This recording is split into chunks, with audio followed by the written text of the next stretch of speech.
Given the confines of my exile, insanity is surprisingly fleeting. From the murky depths of madness, reality churns and boils over my head, a great distance away. Like a pair of entangled protons, my actions seem hopelessly enslaved to a new consciousness that many, including my old self, would consider repulsive or depraved. Yet, at some point, the mind accepts that whatever is happening, the person drowning can't possibly be me, and that someone or something else entirely has been writing these log entries, treating them like unwanted feedback, mere static interfering with the perfectly arranged experiment. The drone I mutilate is barely functional. Through its companions are more concerned with my well-being.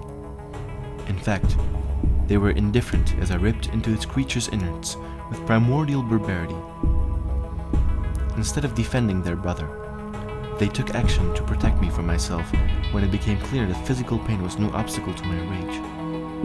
My hands, pulped and broken, were tended by medical drones, as others held me still.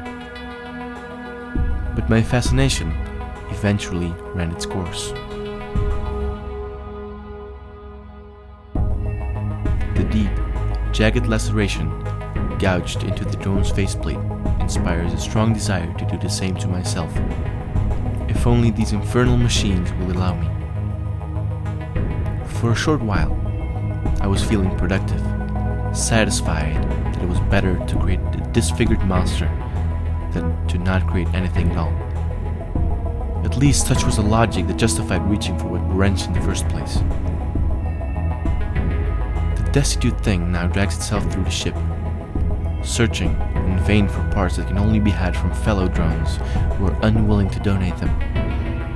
I note with subtle amusement that it is searching for a solution rather than just accepting an outcome without question, which vaguely resembles my own determination to understand the means through which this exile is sustained.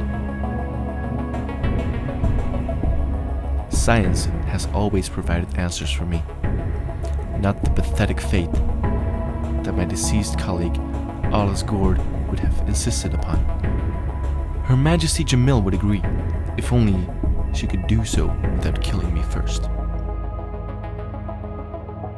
Equally disconcerting is that I needed to be carried back to my cabin following hours of intense, soul-crushing mourning. The person I used to be was dead, and I felt obliged to grieve. At first the drones offered comfort, as defined by the AI architect, who thought to impart his own rubbish notions of empathy into these machines. Then, they insisted on drugs, concerned that their inexorable mandate to protect me was in jeopardy. Clearly, I was a danger to myself. If these drones knew such a thing as hope, they might wish their orders would be lifted someday, so they could give me the violent end I deserve. I suppose none of this matters now, as there is little chance that anyone will ever find these logs.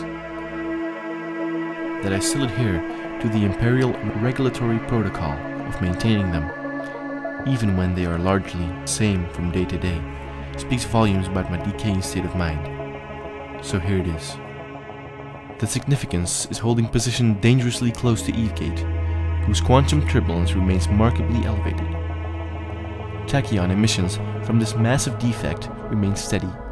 Several dozen traces of parallel universes pass through the ship every second. All systems are functioning normally, save for the drone I nearly destroyed. No surveillance probes are due to return from maintenance. No further progress has been made in determining the reason why I am unprotected from my tormentor here. Empyreans continue to proliferate in numbers and power. The war has claimed more lives than any empire has the means to track. We are all Eve's bastard children, and I, Dr. Marcus Yor, am the worst of them.